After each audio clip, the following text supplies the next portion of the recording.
8ஆம் அதிகாரம். அன்றியும் சகோதரரே, மெகதோனியா நாட்டு சபைகளுக்கு தேவன் அளித்த கிருபையை உங்களுக்கு அறிவிக்கிறோம். அவர்கள் மிகுந்த உபத்திரவத்தினாலே சோதிக்கப்படுகையில் கொடிய தரித்திரமுடையவர்களாயிருந்தும் தங்கள் பரிபூர்ண சந்தோஷத்தினாலே மிகுந்த உதாரத்துவமாய் கொடுத்தார்கள். மேலும் அவர்கள் தங்கள் திராணிக்கு தக்கதாகவும் தங்கள் திராணிக்கு மிஞ்சியும் கொடுக்க தாங்களே மனதுள்ளவர்களாயிருந்தார்கள் என்பதற்கு நான் சாட்சியாய் இருக்கிறேன். தங்கள் உபகாரத்தையும் பரிசுத்தவான்களுக்கு செய்யப்படும் தர்ம ஊழியத்தின் பங்கையும் நாங்கள் ஏற்றுக்கொள்ளும்படி அவர்கள் எங்களை மிகவும் வேண்டிக் கொண்டார்கள்.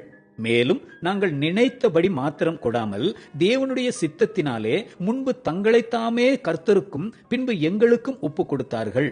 ஆதலால் தீத்து இந்த தர்ம காரியத்தை உங்களிடத்தில் தொடங்கினபடியே அதை முடிக்கவும் வேண்டுமென்று அவனை கேட்டுக்கொண்டோம். அல்லாமலும் விசுவாசத்திலும் போதிப்பிலும் அறிவிலும் எல்லாவித ஜாக்கிரதையிலும் எங்கள் மேலுள்ள உங்கள் அன்பிலும் மற்றெல்லா காரியங்களிலும் நீங்கள் பெருகி இருக்கிறது போல இந்த தர்ம காரியத்திலும் பெருக வேண்டும். இதை நான் கட்டளையாக சொல்லாமல் மற்றவர்களுடைய ஜாக்கிரதையை கொண்டு உங்கள் அன்பின் உண்மையை சோதிக்கும் பொருட்டே சொல்லுகிறேன். நம்முடைய கர்த்தராகிய இயேசு கிறிஸ்துவின் கிருபையை அறிந்திருக்கிறீர்களே.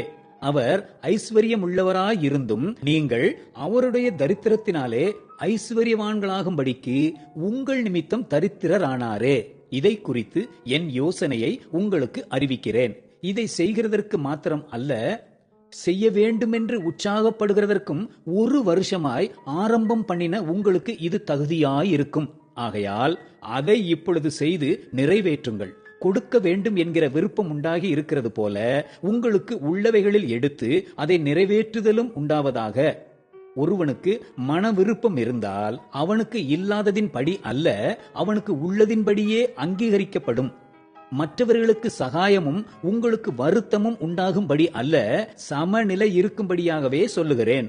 எப்படியெனில் மிகுதியாய் சேர்த்தவனுக்கு அதிகமானதும் இல்லை, கொஞ்சமாய் சேர்த்தவனுக்கு குறைவானதும் இல்லை என்று எழுதியிருக்கிற பிரகாரம் சமநிலை பிரமாணத்தின்படியே அவர்களுடைய செல்வம் உங்கள் வறுமைக்கு உதவும்படிக்கு இக்காலத்திலே உங்களுடைய செல்வம் அவர்களுடைய வறுமைக்கு உதவுவதாக.